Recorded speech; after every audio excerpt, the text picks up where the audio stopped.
আসসালামু আলাইকুম রহমতুল্লাহ।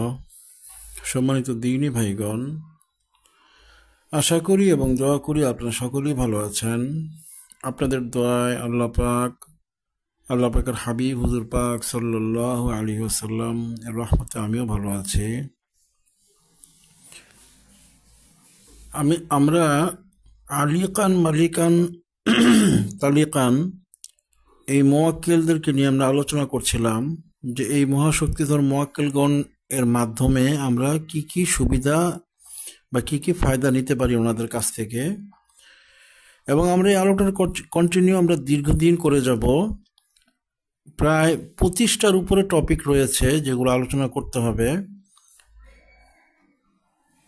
মূল কথা হচ্ছে আপনার এই জিন, জাদু, রজাত, বন্দিশ, বদনজর বা যে কোনো রকমের জিন্নাতের বিষয়ে আলিকান মালিকান তালিকান যদি কারো হাসিল থাকে সে পুরো চিকিৎসাটা করাতে পারবে। এক কথায় হচ্ছে বিষয়টা এইরকম। আমি কিভাবে কি করবে বিষয়গুলো একটা একটা করে ভেঙে দিব ইনশাল্লাহ। আমরা আলোচনা শুরু করেছি, পর্যায়ক্রমে করব।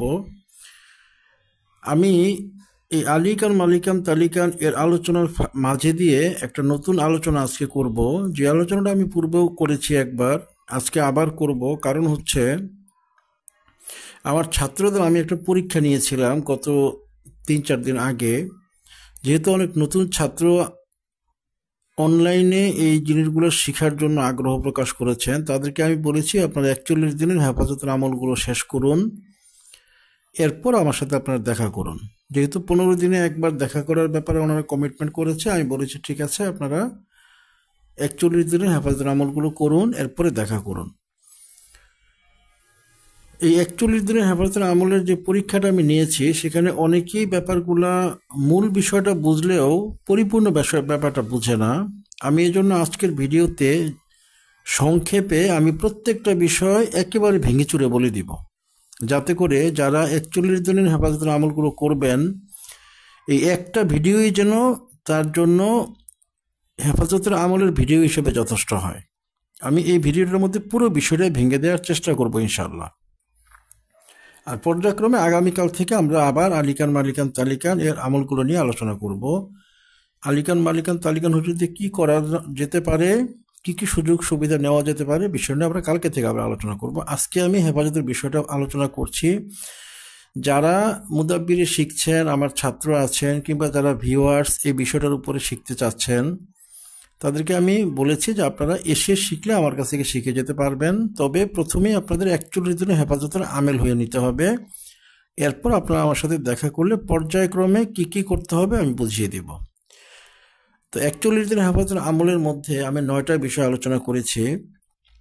যদি কোনো ব্যক্তি, আমরা মূল আলোচনা চলে এসেছি, আপনারা এখান থেকে কথাগুলো প্রত্যেকটা কথা মুখস্থ করে ফেলবেন। একটা কথাও যেন ভুল না হয়, একটা কথাও যেন ছুটে না যায় আপনাদের শোনার ক্ষেত্রে, এবং একটা শব্দ যেন আপনাদের বোঝার মাঝে যেন তারতম্য না হয়। খুব মনোযোগ দিয়ে শুনবেন। আমি হেফাজতের, যদি কেউ অনলাইনে মুদাব্বিরি না করে কোনো ওস্তাদের সঙ্গ থেকে সে মুদাব্বিরি করতে চায়, যে সে ওস্তাদের সাথে থাকলো, তার সাথে লেখালেখি করলো, টুকটাক আমল করলো, রোগীদের চিকিৎসা টুকটাক করলো, অর্থাৎ ওস্তাদের সাথে যদি কেউ থেকে শিখতে চায়, সেক্ষেত্রে তাকে এখানে যে 9টা আছে 9টা করাটাই জরুরি না। সেক্ষেত্রে যদি সে শুধু প্রথম যেটা আছে 33 আয়াত শরীফ পাঠ করা, এইটা, তারপরে যে 2 নম্বরে যেটা আছে আয়াতুল কুরসি, এটা 3 নম্বরে যেটা আছে চেহেল কাফ, এটা, এবং আলিকান মালিকান 8 নম্বর যেটা আছে আলিকান মালিকান, এটা, এই কয়টা যদি সে করে, তাহলেই যদি উস্তাদের সংস্পর্শ থেকে শিখে, যে উস্তাদের এখানে আছে, উস্তাদের খেদমত করছে, শিখছে, উস্তাদের কাজগুলো করে দিচ্ছে, তাবিজ লেখালেখি, টুকটাক কবিরাজি করা, এগুলো সবই করছে, সেক্ষেত্রে এই কয়টা জিনিস বললাম, এই কয়টা জিনিস নিয়েই প্রথমে হচ্ছে 33 আয়াত যেটা আছে মঞ্জিল, এটার আমেল হওয়া, আয়াতুল কুরসির রেগুলার যে নিয়মটা আমি বলবো এই নিয়মটা অনুযায়ী ধরে রাখা, চেহেল কাফ 41 দিনে 41 বার পড়ার যেটা, এটা করা, এবং আলিকান মালিকান তালিকান, এই বিষয়গুলো যদি করে তাহলে সে প্রাথমিক হেফাজত হিসেবে যথেষ্ট হয়ে যাবে। পরবর্তীতে সে ভেঙে ভেঙে ভেঙে ভেঙে ভেঙে ভেঙে সময় সুযোগ অনুযায়ী, অবস্থা অনুযায়ী যে সিরিয়ালটা আছে 1 2 3 4 5 6 7 8 9, এটা ভেঙে ভেঙে করলেই চলবে, যদি সে উস্তাদের সংস্পর্শে থেকে মুদাব্বিরি করে, মুদাব্বিরি শিখে। আর যদি এর ব্যত্যয় হয়, অর্থাৎ অনলাইনে শিখতে চায়, সেক্ষেত্রে তার সাথে কোনো উস্তাদের কোনো কানেকশন নেই। জিন্নাতরা ব্যাপারটা বুঝবে, কারিন জিন বুঝবে, এবং কারিন জিন সব জিনকে তথ্য দিয়ে দিবে যে তার আসলে কোনো উস্তাদ নেই, সে হচ্ছে এই অনলাইনে ভিডিও দেখে দেখে, ইউটিউব দেখে দেখে কবিরাজি করে। তাকে আপনারা যা ইচ্ছা তা করতে পারেন। সিফলি জিন্নাতগুলো তখন তাকে নাটাই দিয়ে ঘোরাবে, সে নিজেও বুঝবে না যে সে সিফলি জিন্নাত বা শয়তান জিন দ্বারা নিয়ন্ত্রিত হচ্ছে, সে নিজেই বুঝবে না। একটা সময় বুঝবে যে সে প্রচণ্ড সমস্যা ফিল করতেছে, প্রচণ্ড সমস্যাটা বুঝবে, কিন্তু এমন সময় বুঝবে যে সময় তাকে সহজে কেউ এখান থেকে উঠিয়ে নিয়ে আসতে পারবে না। আর যেহেতু তার অনলাইনের যারা মুদাব্বির রয়েছে, তারা, আমি যতদূর জানি, তারা কেউ কাউকে সার্ভিস দেয় না। অর্থাৎ তারা একটা অ্যামাউন্ট দিয়ে 1 মাস বা 1.5 মাস বা 2 মাস মেয়াদি শিখায়, কেউ কেউ হয়তো 3 মাস মেয়াদিও শিখায়। শেখানোর পরে তারা আর ওইভাবে সার্ভিস না দেওয়ার কারণে একটা ছাত্র যদি এ ধরনের ঝামেলাগুলোর মাঝে পড়ে যায়, সেক্ষেত্রে সে ওইটা থেকে উঠে আসার মতো ওস্তাদের সংস্পর্শও পায় না। ওস্তাদের সাথে দেখা করার চেষ্টা করলেও সাধারণত অনলাইন ওস্তাদরা কাউকে দেখা দেয় না, সেই হিসাবে ওই মুদাব্বিরটা আরও বেশি বিপদে পড়ে যায়। কিন্তু যদি আপনারা অনলাইনে আমি যেভাবে বলবো এই নিয়মটা ফলো করেন, সেক্ষেত্রে আপনাদের ঝামেলা পড়ার সম্ভাবনা খুবই কম, এবং ইনশাল্লাহ আপনারা এই অনলাইনের মাধ্যমে থেকে মোটামুটি বেশ কিছু জিনিস হাসিল করে আপনারা মুদাব্বিরি করতে পারবেন। আর অনলাইনে মুদাব্বিরি যদি আপনারা শিখেনও, যেহেতু আমার সাথে শর্ত হচ্ছে 15 দিনে একবার দেখা করতে হবে, সেই হিসেবে যদি আপনারা আমলগুলো করতে গিয়ে কোনো ঝামেলায় পড়েনও, যদিও ইনশাল্লাহ পড়বেন না, এভাবে শক্ত করে হেফাজত করানো হচ্ছে এখানে, যদি ঝামেলায় পড়েনও, যেহেতু 15 দিনে আপনারা একবার আমার সাথে দেখা করছেন, এই হিসেবে আপনাদের জিন জাদু রাজাত বন্দির বদনজর থেকে যে সকল খারাপ আরোহের ব্যাপারগুলো আসতে পারে, সবগুলোর দিকটাই আমি ব্যক্তিগতভাবে খেয়াল করব। সেক্ষেত্রে যদি আল্লাহ পাক, আল্লাহর হাবিব যদি মাফ করেন আপনাদের, আপনারা পরহেজ থাকতে পারবেন, আপনারা হেফাজত থাকতে পারবেন, এবং আপনারা সুস্থ হতে পারবেন, যদি আল্লাহ পাকের হাবিব হুজুর ইসলাম আপনাদেরকে দয়া মায়া করেন। আমি অনলাইনে মুদাব্বিরি শিখতে হলে যে হেফাজতটা যেই স্টাইলে করতে হবে এবং যতটা শক্তিশালী করতে হবে, বিষয়টা নিয়ে আলোচনা করব। সবগুলি বিষয়ে মূল বিষয়টা আমি আলোচনা করে যাব। এই ভিডিওটা যদি আপনারা মনোযোগ দিয়ে শোনেন, তাহলেই এই 41 দিন হেফাজত আমলের বিষয়টা আশা করি পরিষ্কার হয়ে যাবে ইনশাল্লাহ। এরপরে যদি কেউ না বুঝেন, আমার একটা কমন গ্রুপ আছে, আমি যারা শিখতে চায় তাদেরকে কমন গ্রুপে পাঠিয়ে দিই সবাইকে। ওইখানে আমার প্রায় 30-35 জন ছাত্রকে অ্যাডমিন বানিয়ে দেওয়া আছে। ওইখানে গিয়ে আপনারা ওই যে অ্যাডমিন ছাত্ররা রয়েছে তাদের কাছ থেকে আপনারা আরও বিস্তারিত এগুলো বুঝে নিতে পারবেন। আমি আলোচনা ইনশাল্লাহ ভেঙে দিচ্ছি, আপনার মনোযোগ দিয়ে শুনবেন। আপনাকে মুদাব্বিরদের শক্তিশালী হেফাজতের আমল, আপনাকে প্রথমে যদি মুদাব্বিরি করতে হয়, অর্থাৎ ওস্তাদের সংস্পর্শে না থেকে দূরে থেকে মুদাব্বিরি শিখতে হয়, করতে হয়, আপনাকে মঞ্জিল বা 33 আয়াত পাঠ করতে হবে প্রতিদিন 6 বার। কিভাবে করতে হবে এখানে লেখা আছে, দেখেন। প্রতিদিন 6 বার 33 আয়াত পাঠ করতে হবে। 5 ওয়াক্ত নামাজে নির্ধারিত ওয়াক্তে 5 বার, রাতে ঘুমানোর সময় 1 বার, মোট 6 বার। আপনি ওয়াক্ত থাকতেই পড়তে হবে, অর্থাৎ ফজরের ওয়াক্ত সুবহে সাদিক থেকে শুরু করে সূর্য উদয়ের আগ পর্যন্ত, এর মধ্যে না, ফজরটা এর মধ্যে না, ফজরটা একটু দেরিতেও পড়া যাবে। আপনি মোটামুটি 9টার মাঝে পড়লেও আপনার ফজরটা আদায় হবে, এরপরে আপনি আর পড়বেন না। অর্থাৎ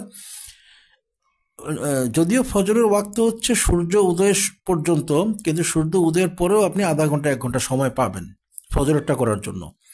কিন্তু জোহর থেকে শুরু করে বাকিগুলোর মাঝে আপনি অন্য এই ধরনের সুবিধাটা পাবেন না। জোহরের ওয়াক্ত যখনই শুরু হবে তখন থেকে শুরু করে আসরের ওয়াক্ত হওয়ার ঠিক 1 সেকেন্ড আগ পর্যন্ত হচ্ছে আপনার সময়, এর মধ্যেই আপনাকে মঞ্জিল আরেকবার পাঠ করতে হবে। অনুরূপভাবে আসরের ওয়াক্ত হয়েছে মাগরিবের সূর্য অস্ত যাওয়ার আগেই আপনাকে পড়তে হবে। এশার ওয়াক্ত হয়েছে, এশার ওয়াক্ত থেকে শুরু করে আপনার রাত্র 10টা বা 12টার মধ্যেই আপনাকে পড়ে ফেলতে হবে একবারই। 5 ওয়াক্ত নামাজের পরে 5 বার আপনাকে পড়তে হবে। যদি কোনো দিন ছুটে যায়, যে একদিন ছুটে গিয়েছে, তাহলে আপনার আমলটা বাদ হয়ে গিয়েছে, আপনাকে আবার প্রথম থেকে শুরু করতে হবে। আপনার যদি 39তম দিনে গিয়েও যদি এক ওয়াক্তটা নষ্ট হয়ে যায়, যে আমি কোনো কারণে মাগরিবের নামাজ পড়ে সময় পাইনি, এই জন্য আমারটা এশা হয়ে গিয়েছে, সেক্ষেত্রে আপনার আমলটা ছুটে যাবে। আপনাকে একেবারে ঠিক যেভাবে ওয়াক্ত বলা হয়েছে, ওয়াক্তিয়া মুআক্কেলগুলো যখন থাকবে, ঠিক সেই ওয়াক্তিয়া মুআক্কেলগুলো থাকার সময়টা দিয়ে আপনাকে আমলটা করতে হবে। একেবারে ঠিক সময় ধরে করতে হবে। এক বেলা যদি ছুটে যায়, এক বেলা ছুটে যাওয়া মানে আপনার আমলটা ছুটে গেছে, আপনাকে আবার প্রথম থেকে শুরু করে 40 দিন পর্যন্ত করা লাগবে। এক বেলা ছুটে গেলে সেটা হবে না।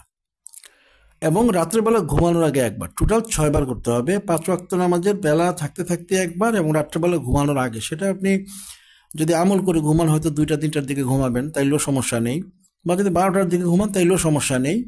অর্থাৎ এশার নামাজের পরে যখন আপনি ঘুমাতে যাবেন, ঘুমানোর আগে আরেকবার পাঠ করবেন, মোট 6 বার। 5 ওয়াক্ত নামাজের ওয়াক্ত থাকতে থাকতে 5 বার, এবং ঘুমানোর আগে দিয়ে আপনাকে একবার। যদি আপনি না ঘুমান রাত্রেবেলা, সেক্ষেত্রে আপনি 2টা-3টা, রাত্রে 2টা-3টার দিকে একবার পড়ে নেবেন, তাহলে রাত্রেবেলা ঘুমানোর আগে পড়ানোর হুকুমটা হয়ে যাবে। আমি আশা করি 33 আয়াতের বিষয়টা বোঝাতে পেরেছি। যখন আপনারা আমেল হয়ে যাবেন, এরপর থেকে প্রতিদিন 2 বেলা পড়বেন, সকালে 1 বেলা এবং সন্ধ্যার পরে 1 বেলা। আপনারা 2 বেলা মঞ্জিল পড়বেন, শরীর হেসার করবেন এবং হাতে তালি দিবেন, নিয়ত করবেন যে আমি আমার হেফাজতের ক্রিয়া করালাম শক্তিশালীভাবে, যেন মুআক্কেলগুলোর সহযোগিতা আমি পেতে পারি। আল্লাহ পাক উসিলা আপনারা এই দোয়াটা করবেন, অবশ্যই হেফাজত থাকতে পারবেন। আমলটাকে ধরে রাখার জন্য 2 বেলা করে প্রতিদিন পড়তে হবে, মনে রাখবেন। 2 নম্বর হচ্ছে প্রতিদিন আয়াতুল কুরসি পড়া। 5 ওয়াক্ত নামাজের যখনই জামাত হোক আর জামাতের বাইরে হোক, যখন আপনি ফরজ নামাজ আদায় করবেন, তখনই আপনি আয়াতুল কুরসি পড়তে হবে। আয়াতুল কুরসি পড়ে আপনি একটা বুকে দম করবেন। দম করার সময় আপনি নিয়ত করবেন যে আল্লাহ রাব্বুল আলামিন, জিন্নাতদের কাছে আমার যে সুরতটা হযরত আজরাইল আলাইহিস সালাম এর সুরত হিসাবে তৈরি করে দিন। মনে মনে দোয়াটা করে বুকের মাঝে একটা দম করবেন। আয়াতুল কুরসি একবার পড়বেন, একটা দম করবেন। এভাবে 5 ওয়াক্ত নামাজের পরে 5 বার করবেন। ফরজ নামাজটা শেষ করে পড়বেন। যদি কোনো কারণে ছুটে যায়, তাহলে যখন মনে হবে তখনই করে ফেলবেন।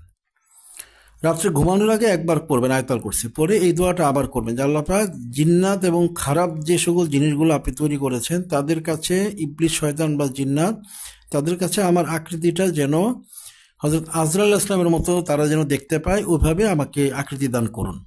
রুহানিয়তভাবে ওই আকৃতিটা দিয়ে দিন, তারা যেন আমার দিকে তাকালে হযরত আজরাইল আলাইহিস সালামকে দেখতে পায়। এটা বলে আবার বুকের মাঝে একটা দম করবেন। আয়াতুল কুরসি পরে একটা, এটা হচ্ছে রাতের বেলা। অনুরূপভাবে যখন ঘুম থেকে উঠবেন, 5 ওয়াক্ত নামাজের পরে 5 বার, ঘুমানোর আগে একবার, ঘুম থেকে উঠেই বিছানায় শুয়ে একবার, এই কাজটা করবেন। এই কাজটা আপনাকে আজীবন করতে হবে। আপনি নর্মালি এটার আমেল হয়ে যাবেন 120 দিনের মধ্যেই। তখন আপনি দেখতে পাবেন যে কোনো জিন্নাতকে যখন রোগীর শরীরে আনেন, জিন্নাতগুলো ভয় পাচ্ছে, আপনাকে থরথর করে কাঁপছে, কারণ সে আপনাকে দেখছে না, সে অন্য একটা কিছু দেখছে। নর্মালি 120 দিনের মধ্যেই এটা হয়ে যায়, না হলে এটা কারো কারো বেশিও লাগতে পারে। কিন্তু এই আমলটা চলমান রাখলে আপনার এই ব্যাপারটা হবেই হবে। এটা বিষয়গুলো পরীক্ষিত, আপনারা জানেন যে পরীক্ষিত কথা ছাড়া বলি না, বিষয়গুলো পরীক্ষিত, আপনারা করে দেখবেন ইনশাল্লাহ। আয়াতুল কুরসির এটার মধ্যে ধরে রাখার বিষয় নেই, আপনাকে প্রতিদিনই, যতদিন আপনি বেঁচে থাকবেন ততদিন আপনাকে 7 বার করে পড়তে হবে। 2 নম্বরে আমলটা আমি বুঝিয়ে দিলাম। 3 নম্বর চেহেল কাপ। চেহেল কাপের 2 ভাবে আমল হতে হয়। এক বৈঠকে 1000 বার চেহেল কাপ পরে একটা আমল হতে হয়। নয়া চাঁদের প্রথম বৃহস্পতিবার দিবাগত রাতে এশার নামাজের পরে এক বৈঠকে 1000 বার চেহেল কাপটা আমি একবার বলছি। আউযু বিল্লাহি মিনাশ শাইতানির রাজিম। বিসমিল্লাহির রহমানির রহিম। কাফাকা রাব্বুকা কাম ইয়াকফিকা ওয়াকিফাতান কিফকাফুহা কাকামিনিন কানা মিন কালিকিন তাকিল রকিরুন কাকারিল কালিফি কাবাদিন তাহলি মুশাকশাকাতান কাকিল কালিকা কাফাকা মা বিকাফাকাল কাফ কুরবাতিন ওয়া ইয়া কাউকাবাকা আনান তাহকি কাউকাবাল ফালাকি। এই হচ্ছে চেহেল কাপ। এটা আপনাকে এক বৈঠকে 1000 বার পরে আমেল হতে হবে। এবং যদি আপনি এটা হতে না পারেন, বড়টা হতে না পারেন, তাহলে আপনি ছোট আমেলটা, অর্থাৎ 41 দিন 41 বার করে এশার নামাজের পরে আমল করবেন। জালালি জামালি পরহেজ নেই, স্থান এবং সময়েরও পরহেজ নেই। আপনি এদিক সেদিক করলেও সমস্যা নেই। আজকে বলেছেন রাত্র 9টায়, কালকে বলেছেন রাত্র 11টায়, তাও কোনো সমস্যা নেই। 41 বার করে 41 দিন পড়লেই হবে।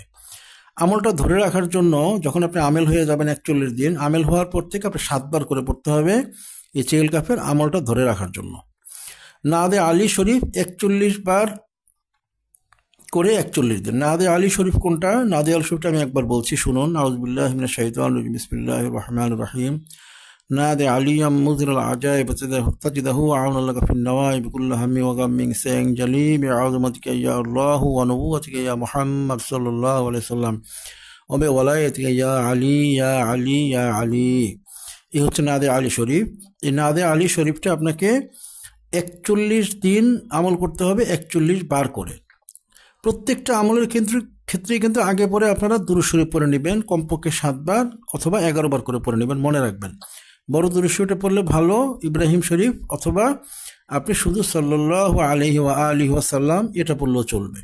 যে যতগুলি আমলি দিয়েছি সবগুলির ক্ষেত্রে আপনারা দুরূদ শরীফটা আগে 7 বার পড়ে নেবেন, পরে 7 বার পড়ে নেবেন। যদি সুযোগ হয় তাহলে আগে 11 বার, পরে 11 বার পড়ে নেবেন। কমপক্ষে 3 বার করে পড়ে নেওয়াই লাগবে, না হলে আমলটা কবুল হবে না। নাদে আলী শরীফটা আপনাকে 41 দিন আমল করতে হবে, 41 বার করে। পঞ্চম যেটা, নাদে আলী শরীফের আমলটা আপনাকে ধরে রাখার জন্যও আপনাকে 7 বার করে প্রতিদিন পড়া লাগবে। প্রতিদিন 7 বার, যে কোনো ওয়াক্তে, যে কোনো সময় 24 ঘন্টার মাঝে আপনাকে 7 বার পড়লেই হবে। 5 নম্বর হচ্ছে বৃহস্পতিবার দিবাগত রাতে এক বৈঠকে 12,000 বার বিসমিল্লাহির রহমানির রহিমের আমেল হওয়া। বিসমিল্লাহ শরীফের মুআক্কালটা যখন আপনার দিকে কানেক্টেড থাকবে, তখন সহজে আপনার উপরে খারাপ যে রূহগুলো আছে ওইগুলো, এবং বিশেষ করে খারাপ জিন্নাতগুলো ক্রিয়া করতে পারে না। এটা আমেল হওয়ার অনেকগুলো পদ্ধতি আছে। এখানে ছোট পদ্ধতিটা আমি লিখেছি। বৃহস্পতিবার দিবাগত রাতে এক বৈঠকে 12,000 বিসমিল্লাহির রহমানির রহিম পড়তে হবে। এটা যে নয়া চাঁদের বৃহস্পতিবার সেটা না, যে কোনো বৃহস্পতিবার রাতে হলেই চলবে। নয়া চাঁদের হলে ভালো, না হলে যে কোনো চাঁদের যে কোনো বৃহস্পতিবার দিবাগত রাত, অর্থাৎ এশার নামাজের পরে হলেই চলবে। আপনাকে এক বৈঠকে 12,000 বিসমিল্লাহির রহমানির রহিম পাঠ করতে হবে। ওযু ইস্তেঞ্জা করে ভালোভাবে বসতে হবে, যেন এর মধ্যে উঠতে না হয়। আপনি 5,000 বার পড়লেন, এরপরে আপনার অজুর সমস্যা হলো বা আপনার ইস্তেঞ্জার বিষয় আসলো, সেটা হলে চলবে না। 12,000 বার অর্থাৎ 2 ঘন্টা সময় লাগবে আপনাকে এক বৈঠকে এটা করা লাগবে। 12,000 বার 2 ঘন্টা লাগবে একদিন। এরপর থেকে আপনি আমলটা ধরে রাখার জন্য 125 বার করে পড়লেই চলবে। এটা হচ্ছে ছোট জাকাত। আর যদি কেউ বড় জাকাত দিতে পারেন, সেটা আমি বুঝিয়ে দিব, অন্য একটা ভিডিওতে বলবো। 1,25,000 বার সেটা পড়তে হয়, ওইটা বড় জাকাত।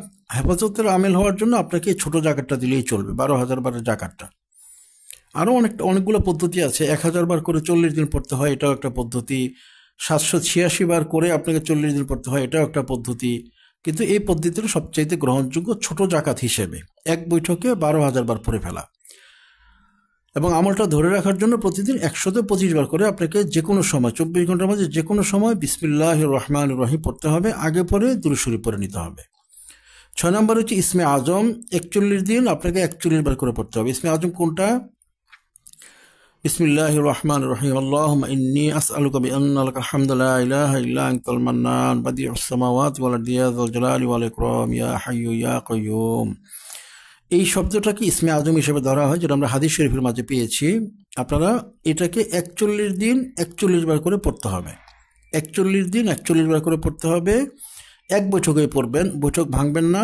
সময়ের কোনো পরহেজ নেই, জালালি জামালি পরহেজ নেই, ওয়াক্তেরও কোনো পরহেজ নেই। অর্থাৎ যে কোনো সময় পড়লেই চলবে এশার নামাজের পর। আজকে পড়লেন রাত্র 9টায়, কালকে পড়লেন 11টায়, কোনো সমস্যা নেই, পড়লেই চলবে। আমলটা ধরে রাখার জন্য আপনাদেরকে 7 বার করে প্রতিদিন পড়তে হবে ইসমে আজম। 7 বার করে প্রতিদিন পড়তে হবে আপনার এই 24 ঘন্টার মাঝে, যে কোনো সময় পড়তে হবে। 7 নম্বর হচ্ছে 5 আনফাস বা শ্বাস প্রশ্বাসের জিকির। শ্বাস ফেলার সময় লা ইলাহা মনে মনে, এবং শ্বাস ভিতরে যখন যাবে তখন ইল্লাল্লাহ মনে মনে। মুখে কোনো শব্দ হবে না, মনে মনে জিকির হবে। শ্বাস প্রশ্বাসের সাথে খেয়ালের সাথে জিকিরটা হবে। এটাকে 5 আনফাস জিকির বলা হয়।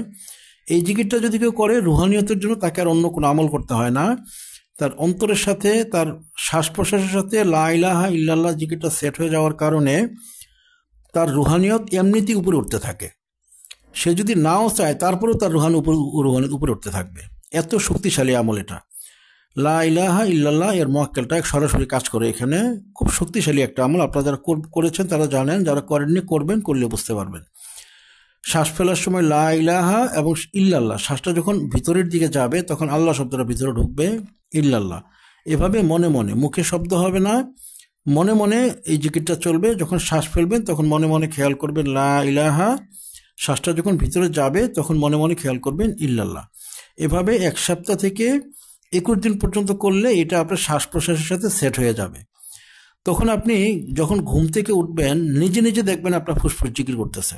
শ্বাস যখন পড়তেছে সে নিজে নিজে লা ইলাহা বলতেছে, শ্বাস যখন ভিতরে টানছে ফুসফুস নিজেই ইল্লাল্লাহ বলতেছে, এটা নিজে নিজে সেট হয়ে যাবে। 7 থেকে 21 দিনের মাঝেই এটা হয়। আমার অনেক ছাত্রের এটা হাসিল আছে, আপনারা আমার ছাত্রের সাথে কথা বললে ব্যাপারটা আরও বিস্তারিত বুঝতে পারবেন। 8 নম্বরে রয়েছে আলিকান মালিকান তালিকানের 110 বার করে 21 দিনের আমেল হওয়া। এটার উপরে আমার একটা ভিডিও আছে, আপনারা দেখে নেবেন। আলিকান মালিকানের এবারতটা আমি পড়ছি, 2টা এবারত রয়েছে, তার মধ্যে ছোট যে এবারতটা আপনারা ওইটার জাকাত দিবেন, তাহলে আপনাদের জন্য পড়তে সুবিধা হবে। বড়টা দিলে বড়টা নিয়ে আপনারা একটু সময়ের বিড়ম্বনায় পড়বেন। ছোট আলিকান মালিকান দোয়াটা আমি একবার পড়ছি। আউযুবিল্লাহি মিনাশ শাইতানির রাজিম, বিসমিল্লাহির রহমানির রহিম। আলিকান মালিকান তালিকান শাফিয়ান কাফিয়ান ইরতাদা মুরতাদা বিহাক্কি আবুদ্দুহু ওয়া নুনাজ্জিলু মিনাল কুরআনি মা হুয়া শিফাউ ওয়া রাহমাতুল লিল মুমিনিন ওয়া লা ইয়াজিদু যালিমিনা ইল্লা খাসারা আসান লাসান সালুসান। এটা হচ্ছে আলিকান মালিকানের দ্বিতীয় এবারত। প্রথম এবারতটা একটু বড়, ওইটা প্রয়োজন নেই। আপনার এই এবারতটাই 110 বার করে পড়বেন 21 দিন এশার নামাজের পরে এক বৈঠকে। চোখ বন্ধ করে পড়বেন 110 দিন, এই নিয়মে পড়ার পরে আপনার আমেল হয়ে যাবেন। এটার উপরে একটা ভিডিও আছে আমার, ওই ভিডিওর লিঙ্কটা আমি এই ভিডিওটা ডেসক্রিপশন বক্সে দিয়ে দিব, আপনারা এখান থেকে প্রয়োজনে ওই ভিডিওটা দেখে নিতে পারবেন। আমি এই ভিডিওটা নিচে দিয়ে দিব, ইনশাল্লাহ আপনারা দেখে নেবেন। আলিকান মালিকানের আমেল হেফাজতের আমলের জন্য আপনাকে হতেই হবে, কারণ আপনি জিন জাদু রজাত বন্দিশ নিজে বেঁচে থাকার জন্য এবং রোগীদেরকে সুস্থ করার জন্য এর চেয়ে ভয়ঙ্কর শক্তিশালী আমল আর নেই, যেটা নিয়ে আমরা দীর্ঘ আলোচনা শুরু করেছি। আলিকান মালিকান তালিকান হুজুর এদের আলোচনা চলছে আমাদের। আপনারা এটার আমেল হয়ে নেবেন। হেফাজতুল মুওয়াক্কিল হিসেবে ওনারা অনেক শক্তিশালীভাবে কাজ দেয়। ওনাদের বাড়তি সুবিধা হচ্ছে আপনি হেফাজতের পাশাপাশি এই আলিকান মালিকান তালিকান হুজুরদেরকে দিয়ে আপনি হেফাজতের পাশাপাশি আপনার জিন জাদুগুলো ধ্বংস করে দিতে পারবেন। যখন আপনি হেসার করবেন তখন বললেই হবে যে হুজুর আমার শরীরটা আপনারা হেসার করে দিন এবং আমার সমস্যাগুলো ধ্বংস করে দিন, ওরা সাথে সাথে না শরীরের সমস্যাগুলো ধ্বংস করে দিবে। বাড়তি সুবিধা আছে এই আলিকান মালিকান তালিকান হুজুর দিয়ে হেসার করানোর বা হেফাজতের কাজগুলো করানোর। এটা আমাদের আলোচনা আরও পর্যায়ক্রমে আসবে। মূল কথাটা বলে নিলাম, আপনারা 110 বার করে 21 দিন পড়তে হবে এক বৈঠকে এশার নামাজের পরে। আগে পরে দুরূদ শরীফ পড়ে নিতে হবে। 9 নম্বর যে বিষয় হচ্ছে, যারা মুদাব্বিরের কাজের মধ্যে পৃথিবীর যে কোনো জায়গা থেকে তাবিজ তুলে আনার আমলগুলো করেন, কুফরি দ্রব্য, তাবিজ, বিভিন্ন রকমের গাছগাছরা, বিভিন্ন রকমের হাড় হাড্ডি, বিভিন্ন রকমের কঙ্কাল উঠে আসে, যারা এই ধরনের প্রফেশনাল মুদাব্বির করেন তার জন্য অবশ্যই বাধ্য হচ্ছে তারা অষ্টধাতুর 25 নকশাটা ব্যবহার করবেন এবং বস্তু বন্ধনের মাদুরে ব্যবহার করবেন। অবশ্যই তাকে করতে হবে, আর না হলে ওই মুদাব্বির অবশ্যই অবশ্যই অবশ্যই সেহের আক্রান্ত হবে। আপনারা অনলাইনে যারা মুদাব্বির শিখে বিভিন্ন ওস্তাদের কাছে শিখেছেন, আপনারা খেয়াল করলে দেখবেন আমল শুরু করার 2-3 মাসের মধ্যেই আপনারা রজাত বন্দিশ আক্রান্ত, সবাই আক্রান্ত। আমার কাছে যারা আসে আমি হাজিরা করতে দেখি 100 জনের মাঝে 99 জনই আক্রান্ত, যারা বিভিন্ন ওস্তাদের কাছে বা বিভিন্ন যেই বই দেখে বা বিভিন্ন ভিডিও দেখে শিখছে, অর্থাৎ যারা সরাসরি ওস্তাদের সংস্পর্শে থেকে শিখছে না, তারা প্রত্যেকেই রজাত বন্দিশ এবং সেহেরগ্রস্ত। আপনারা নিজেরা হাজিরা করে দেখবেন, আমার কথাটা বিশ্বাস যদি না হয় আপনারা নিজেরাও নিজেকে সেহেরগ্রস্ত পাবেন। যদি আপনি সরাসরি ওস্তাদের সান্নিধ্যে থেকে আমল করা শুরু না করেন, আপনি অবশ্যই সেহের এবং বন্দিশ এবং রজাত এই 3টার ঝামেলা আপনি পড়বেন, কোনো মাপ নেই, এটা পড়বেনই। এটা শুধুমাত্র ওস্তাদের সাথে কানেকশনের কারণে আপনাকে এটা সেভ রাখা সম্ভব, অন্যথায় এটা সম্ভব না। আপনি পড়বেন। আর যারা প্রফেশনাল তাবিজ উঠিয়ে নিয়ে আসেন মাটির হাড়ির মাধ্যমে, আমার একটা ভিডিও আছে, আপনি দেখে নেবেন। ওরকম যারা করেন তাদের জন্য অষ্টধাতুটা লাগবেই, এবং সেই সাথে আপনার বস্তু বন্ধনের যেই মাদুলিটা, অর্থাৎ শ্বেতমাকাল, সাদা লজ্জাপতি, লাল ফণিমনসা থেকে শুরু করে আরও বেশ কিছু গাছগাছালি রয়েছে। আপাং গাছের শিকড় আছে, বানভস্ম গাছের শিকড় আছে, আপনার ভূতরাজ পেতরাজ গাছের শিকড়, আর বিভিন্ন রকমের বিষয় আছে। এগুলো ভিডিও আমি ভবিষ্যতে বানাবো। ওই জিনিসগুলো দিয়ে আপনাকে একটা বস্তু বন্ধনের মাদুলে ব্যবহার করতে হবে। যদি আপনি তাবিজ বিভিন্ন জায়গা থেকে উঠিয়ে এনে ধ্বংস করেন, অবশ্যই আপনাকে করতে হবে। অথবা যদি রোগীর শরীর থেকে তাবিজ বের করেন, বমি করিয়ে আপনি তাবিজ বের করেছেন শরীরের ভিতর থেকে, যদি এটাও করেন তাহলে আপনাকে এটা ধারণ করে রাখতে হবে। অর্থাৎ যে কোনো রকমের তাবিজ বা জাদুর দ্রব্য যদি আপনার সামনে আসে তাহলেই আপনাকে এটা করতে হবে। সেটা আপনি উঠিয়ে আনেন কিংবা রোগীর শরীর থেকে, পেট থেকে বের করেন, হ্যাঁ, অথবা আপনি নাভি খোলার মাধ্যমে পেট থেকে বের করেছেন, তারপরেও আপনাকে এটা লাগবে। আর না হলে আপনি নিজেই সেহেরে অথবা বন্দিশে অথবা রোজাতে আক্রান্ত হয়ে যাবেন। আমি আশা করি এখানে পাসান ফাস জিকিটিনা যেটা বললাম এটা সবসময় করতে হবে, এই আমলটা ধরে রাখার কিছুই নেই, সবসময় করতে হবে। 8 নম্বর যেটা বলেছে আলিকান মালিকান তালিকান, এটা আমলটাকে জীবিত রাখার জন্য আপনাদের 7 বার করে পড়তে হবে, দিনে 7 বার রাতে 7 বার পড়তে হবে, আমলটা ধরে রাখবেন। আর অষ্টধাতুর মাধুরী যে বিষয়টা বলেছি এটা ব্যবহার করবেন কোমরে, এটা কোমরে ব্যবহার করবেন, শক্ত সুতা দিয়ে ব্যবহার করবেন। অষ্টধাতুর মাধুরী মোম দিয়ে পেঁচিয়ে এরপর আবার ওটাকে কালো কাপড়ের মধ্যে পেঁচিয়ে সেটাকে ওই কালো কাপড় সহ মোমে চুবাবেন, চুবালে এরপরে কালো কাপড়টা শুদ্ধ মোমে ইনটেক হয়ে যাবে, এরপর সেটা পরিধান করবেন। ইনশাল্লাহ আশা করা যায় যদি আল্লাহ পাক আল্লাহ হাবিবুল ইসলাম হেফাজত করেন আপনারা এই কাজের জন্য পরিপূর্ণ যোগ্য হিসেবে বিবেচিত হবেন, যদি আমার এই শীটটা আপনারা পুরোপুরি মেনটেন করতে পারেন। যারা নতুন মুদাব্বির শিখতে চাচ্ছেন তারা এই শীটটাকে আমি ফেসবুকে দিয়ে দিব হাই রেজুলেশনে, আপনারা ডাউনলোড করে এই শীটটা মেনটেন করবেন। আমার এই যে ভিডিওটা কমপক্ষে 20 বার দেখবেন এবং প্রতিটা কথা যেন বুঝতে পারেন সেজন্য বুঝে নেবেন।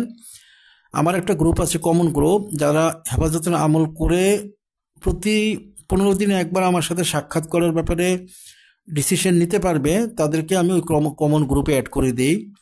ওইখানে আমার প্রায় 30 থেকে 35 জন ছাত্র দায়িত্বে রয়েছেন অ্যাডমিন, যারা নতুন সব ছাত্রদেরকে সহযোগিতা করে থাকেন হেফাজতের আমলের বিষয়ে বা অন্যান্য বিষয়ে। ওই গ্রুপে আপনাদেরকে আমি ঢুকিয়ে দিব, আপনারা ওই গ্রুপের মধ্যে ঢুকলে ওই আমার যে ছাত্র আছে অ্যাডমিন তাদের কাছ থেকে আপনারা পরিপূর্ণ তথ্যগুলো নিয়ে আমলটা করতে পারবেন। আর এই শীটটা আমি ফেসবুকে আমি হাই রেজলিউশনে দিয়ে দিচ্ছি, আপনারা ডাউনলোড করে মুখস্থ করে ফেলবেন। আমি আশা করি আজকে আমি যে ভিডিওটা করেছি হেফাজতের আমলের উপরে যে ভিডিওটা দিলাম এখানে প্রত্যেকটা বিষয়ই শর্টে বলা হয়েছে, তবে প্রতিটা বিষয়ে বলা হয়েছে, শর্টলি বলা হয়েছে যদিও প্রতিটা বিষয়ে বলা হয়েছে। এই ভিডিওটা যদি কেউ মুখস্থ করতে পারেন তাহলে হেফাজতের ব্যাপারে তার পুরোপুরি মুখস্থ হয়ে যাবে, অন্য আর ব্রড ভিডিওর প্রয়োজন হবে না। আপনারা মনোযোগ দিয়ে ভিডিওটা কয়েকবার শুনবেন, দেখবেন, মুখস্থ করে ফেলবেন। আর যারা ওস্তাদের সান্নিধ্যে শিখবেন, যে অনলাইনে শেখার প্রয়োজন নেই, ওস্তাদের সান্নিধ্যে থেকে শিখবেন, তারা শুধুমাত্র 33 আয়াতের আমেল হবেন, আয়তাল কুরসির 2 নম্বরটা মেনটেন করবেন, 3 নম্বর চেহেল কাপড়টা মেনটেন করবেন, 8 নম্বর আলিকান মালিকানাটা মেনটেন করবেন। বাকিগুলো আস্তে আস্তে আস্তে আস্তে পরে করলেও চলবে, ওস্তাদের সাথে থেকে থেকে আস্তে আস্তে আমল করে নিলেই চলবে। কিন্তু যারা অনলাইনে করতে চাচ্ছেন, শিখতে চাচ্ছেন, তারা এই 100তে 100 পূরণ করে এরপর আপনারা আমার সাথে দেখা করবেন, আমি আপনাদের জিন্নাতের বিষয়গুলো সহযোগিতা করব, আরও বেশ কিছু মোয়াক্কেল দিয়ে দিব, তাদের দ্বারা আপনারা ইনশাল্লাহ সুন্দরভাবে মানুষকে খেদমত করতে পারবেন। আমি আশা করি ভিডিওটা আজকে বোঝাতে পেরেছি। যদি আমার ভিডিওর মাঝে কোনো প্রকার ভুল হয়ে থাকে, কথাবার্তায় বা আচরণে ভুল হয়ে থাকে, আপনারা কষ্ট পেয়ে থাকেন, আমাকে আল্লাহর রাস্তায় মাফ করে দিবেন। আমি আপনাদের সকলের জন্য দোয়া করি, আপনারা সকলে আমার জন্য দোয়া রাখবেন। ভিডিওটা আপনারা মনোযোগ দিয়ে কয়েকবার দেখবেন। আগামীকালকে থেকে আমরা আলিকান মালিকান তালিকান মহাশক্তিধর ইতির মোয়াক্কেলের আলোচনা আবার ইনশাল্লাহ শুরু করব পর্যায়ক্রমে। এই বিষয়টা পরিপূর্ণ শেষ করার পর আমরা আল আজল আল ওয়াহা সা ওইটা নিয়ে আলোচনা শুরু করব, ওইটাও ইনশাল্লাহ শেষ করব। এর পরবর্তীতে আমরা বুদ্ধের হাকিকত এবং বুদ্ধের মাধ্যমে কি কি করানো যায় এই বিষয়টা আলোচনা করব এবং এটা শেষ করব। পরবর্তীতে আমরা সাধনায় চলে যাব, সুলাইমান সাধনা, আলী সাধনা, বড় বিশ্বের সাধনা, খিজির সাধনা, আরও বেশ কিছু সাধনায় ইনশাল্লাহ চলে যাব। পর্যায়ক্রমে আমরা সামনের দিকে যাব। আপনারা সকলে আমার জন্য দোয়া রাখবেন, আমি আপনাদের সকলের জন্য দোয়া রাখি। আল্লাহ পাক আল্লাহ হাবিব হুজুর ইসলাম সকলকে যেন কবুল করেন, আদর করেন, মায়া করেন, দয়া করেন, ভালোবাসেন, সকলকে যেন ভিক্ষা দেন। আমি আপনাদের জন্য দোয়া করি, আপনারা আমার জন্য দোয়া করবেন। আসসালামু আলাইকুম ওয়া রাহমাতুল্লাহি ওয়া বারাকাতুহু।